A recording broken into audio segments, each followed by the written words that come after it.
Assalomu alaykum, qadrli kanalimiz obunachilari. Sizlar bilan MC5 loyihasini davom ettiramiz. Hozirgi videomizda 15-savollarni yechimini qilamiz. Birinchi savolimiz: agar mana shu tenglik berilgan bo'lsa, mana buni qiymatini toping debdi. Demak, biz birinchi tengligimizdan x bilan y ni bir-biriga bog'liqligini topib olishimiz kerak. Xo'p, demak, chap tomonini 1 taqsim logaritm x ni 9-si asosiga ko'ra x taqsim y deb olaman. Barobar ikkinchisini esa shunday yozaveramiz. Logaritm ildizda y ni 1 taqsim ikkinchisi deyman. Y taqsim x. Endi mana bu 1 taqsim 9 bo'lib mahrajga chiqadi. Uni 9 qilib birdaniga suratga chiqarib yuborsam, logaritm x asosiga ko'ra x taqsim y bo'ladi. Barobar bu 1 taqsim 2 bo'lib chiqsa, bu yoqda 2 bo'ladi. Logaritm y asosiga ko'ra y taqsim x. Endi bu bo'lish bo'lsa, ayirish qilib yozishim mumkin. 9 taqsim logaritm x asosiga ko'ra x bo'ladi. Bu 1 minus logaritm x asosiga ko'ra y bo'ladi. Bu yerda kasr chiziq barobar.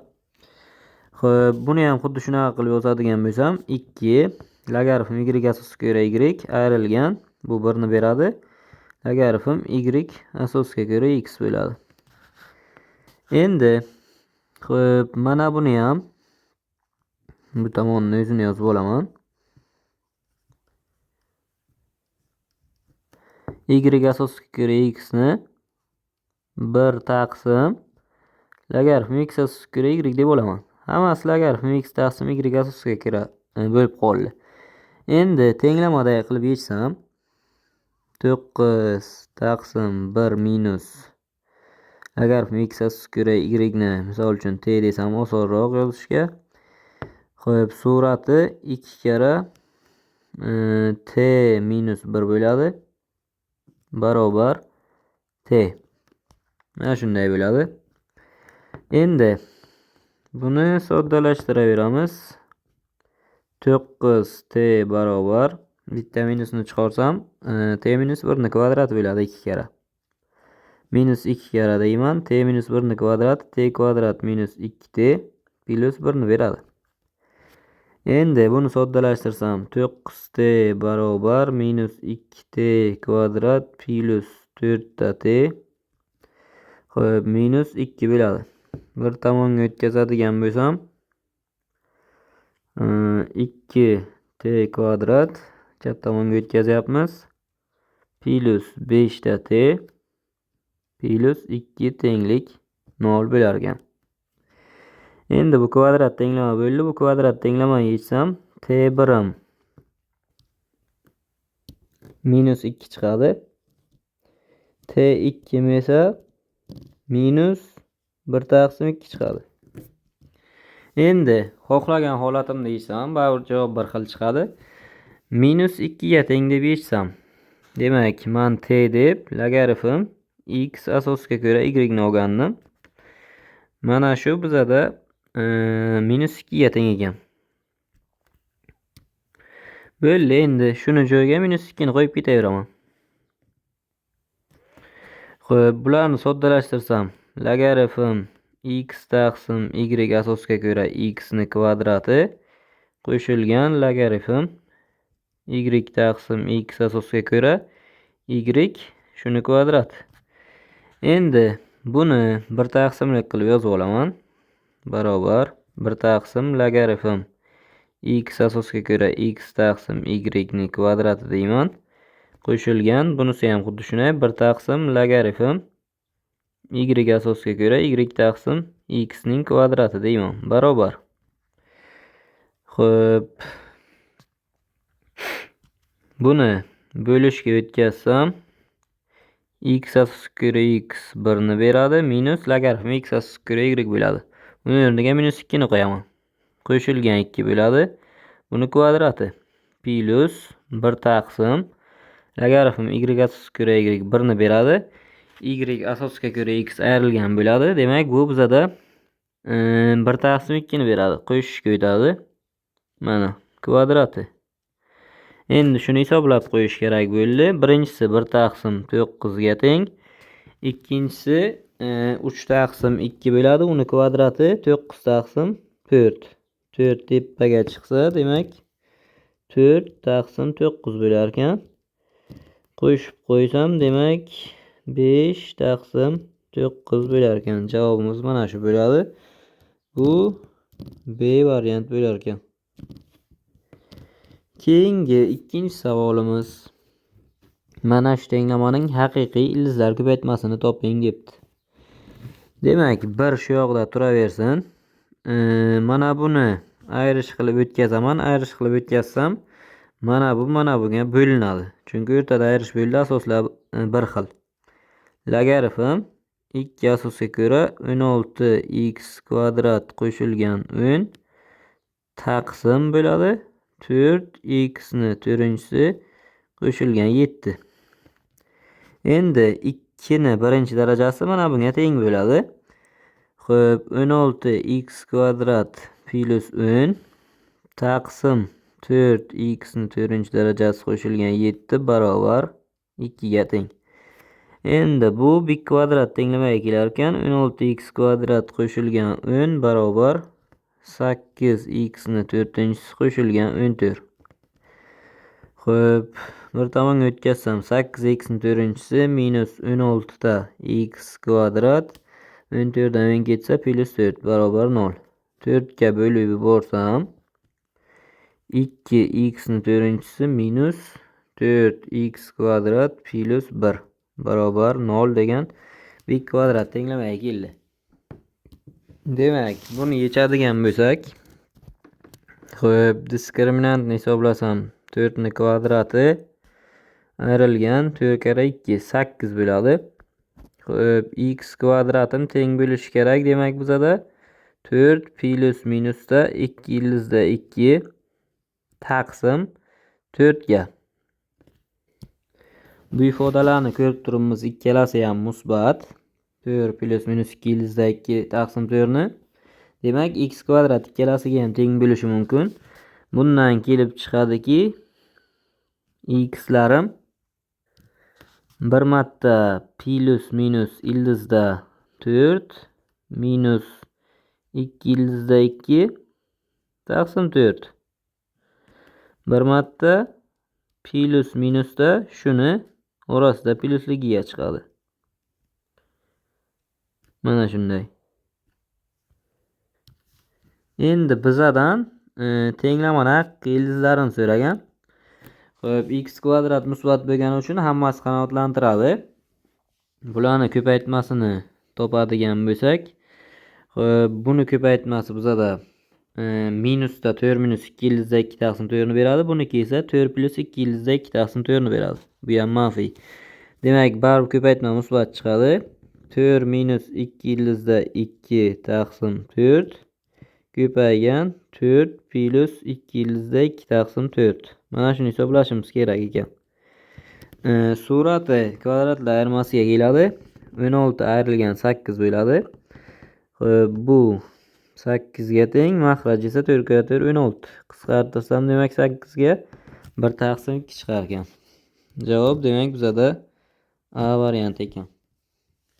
3-chi savol. Mana shuni hisoblang debdi. Endi bunda logaritm 5 asosga ko'ra 7 bilan 7 asosga ko'ra 5 bir-biriga teskari. Shu uchun 5 asosga ko'ra 7 ni A deb belgilayman. 7 asosga ko'ra 5 ni joyiga 1 taqsim A ni qo'yib soddalashtiraman, oxirida qaytib keltirib qo'yamiz. 1 qo'shilgan A taqsim 1 minus A qo'shilgan 1 plus 1 taqsim A taqsim 1 minus 1 taqsim A bo'ldi. Endi birinchisini o'zi, ikkinchisi uchun umumiy maxraj beraman. Xo'p, A tadan bersam, A'lar ikkalasida umumiy maxraj bo'lib ketadi-da, A plus 1 taqsim 1 minus emas, A minus 1 ekan. Mana bunga e'tibor qilsak, teskari bo'lib qoldi, lekin bir xil. Bitta minusni chiqarsam ikkalasi bir xil bo'ladi. Bir xil sondan bir xil sonni ayirishim kerak. Demak, bu 0 chiqadi bizada. A ga bog'liq emas ekan. To'g'ri javobimiz demak C javob bo'ladi. 4-si tenglamaning haqiqiy ildizlar ko'paytmasini toping. Agar u bitta bo'lsa, shu ildizni toping debdi. Demak, bularni birinchi soddalashtirib olsam, logaritm 2/2x ni 2/2 qo'shilgan 2/2x deyman. Bu 1 qo'shilgan logaritm 2/2x ning kvadratini beradi. Qo'shilgan buni xo'p 2/5 qo'shilgan 2/x deyman. Bu demak bizada logaritm 2/x 2/5 esa bizada -1 ni beradi. Mana shuni kvadrati. Qo'shilgan xo'p buni 3-chisini logaritm 2/5 qo'shilgan 2/x deyman. Bu logaritm 2/x ayrilgan -2 ni kvadratini beradi. Barobar 5. Endi logaritm 2/x qatnashdi hamma qavslarda. Shuni p deb belgilash kiritib ochib chiqib yechaman. Demak, birinchisi 1 plus t ning kvadrati, ikkinchisi t minus 1 ning kvadrati, uchinchisi esa t minus 2 ning kvadrati tenglik 5 degan kvadrat tenglamaga keladi. Bu hozir ochib chiqsam, birinchisi 1 qo'shilgan 2t qo'shilgan t kvadrat, ikkinchisi t kvadrat ayrilgan 2t plus 1, uchinchisi esa t kvadrat minus 4t qo'shilgan 4 tenglik 5. Mana shunga keldi. Endi soddalashtirsam, soddalashtiradigan bo'lsam, t kvadratla 3t kvadrat bo'ldi. 2t minus 2t bu ketib qoladi. Minus 4 ta t qoldi. Xo'p, endi sonlarni qaraydigan bo'lsam, 1 1 2 4 ni qo'shsam 6, 5 ayriladida plus 1 tenglik 0. Mana shu kvadrat tenglamaga keldi bu. Demak, buni ko'rib turibmiz, bitta ildizi 1 ga teng. Ikkinchisi ko'paytmasi 1/3ligidan 1/3 ga tengligini topsak bo'ladi. Endi joyiga yetib qo'yadigan bo'lsak, t deb logaritm 2/x ni belgilagandim. Mana shu 1 marta 1 ga teng, 1 marta esa 1/3 ga teng ekan. Endi bundan bilishimiz mumkin, birinchi ildizimiz 2 ga teng, ikkinchisi esa 2 ni 1/3 darajasiga teng bo'ladi. Bizadan ko'paytmasini so'ragan. Demak, ko'paytmasi 2 ko'paygan 2 ni 1/3 bo'ladi. Bu bizada 2 ni 4/3 darajasini beradi. Buni ham ildiz bilan yozadigan bo'lsam, 2 kub ildizda 2 ga teng bo'ladi. Bu bizada B variant ekan. 5-chi oxirgi savolimiz, tenglamaning haqiqiy ildizlar ko'paytmasini toping debdi bunda ham. Xuddi yuqoridagidek ish qilamiz bunda. Demak, LG 100 qo'shilgan LGX deb yozsam, bu 2 qo'shilgan LGX ni beradi. Shuni kvadrat qo'shilgan, bu LG 10 qo'shilgan LGX deyman, bu 1 qo'shilgan LGX ni beradi. Buni ham kvadrati barobar 14 minus mana 1/x ni x ni minus birinchisi desam minus LGX bo'ladi. Hammasi LGX ga bog'liq bo'ldi. Endi LGX ni belgilayman. T deb. Demak, bizada 2 plus t ning kvadrati qo'shilgan 1 plus t ning kvadrati barobar 14 minus t degan tenglamaga keldi. Ochib chiqaman qavslarni. 4 qo'shilgan 4t qo'shilgan t kvadrat plusda 1 plus 2t qo'shilgan t kvadrat barobar 14 minus t ga. Endi t kvadrat 2 ta bo'ldi. 4t 2t 6 ta bo'ldi. Bu yoqqa minus t qo'shib bo'lib o'tsa 7t bo'ladi. Endi 4 1 5 14 bu yoqqa ayirish bo'lib o'tadigan bo'lsa minus 9 bo'ladi. Barobar 0. Demak, bundan t teng 1ligini topishimiz mumkin. Ikkinchi ildizlar ko'paytmasidan minus 9/2 kelib chiqadi. Endi LGX shunga teng edi. LCX 1 teng. LCX teng minus 9 taqsim 2. Xo'p, birinchi ildiz demak 10 ga teng bo'ladi. Ikkinchi ildizim esa 10 ni minus 9 taqsim 2-siga teng bo'ladi. Ko'paytmasini so'ragan edi. Demak, ko'paytma 10 kara 10 ni minus 9 taqsim 2-si bo'ladi. Bu demak 10 ni minus 3,5 darajasi bo'ladi. Javob bizada B variant bo'lar ekan. Shu bilan 15-savollarimiz yechimi o'z yakuniga yetdi.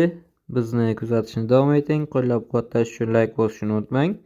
Keyingi videolarimizda ko'rishguncha sog' va salomat bo'ling.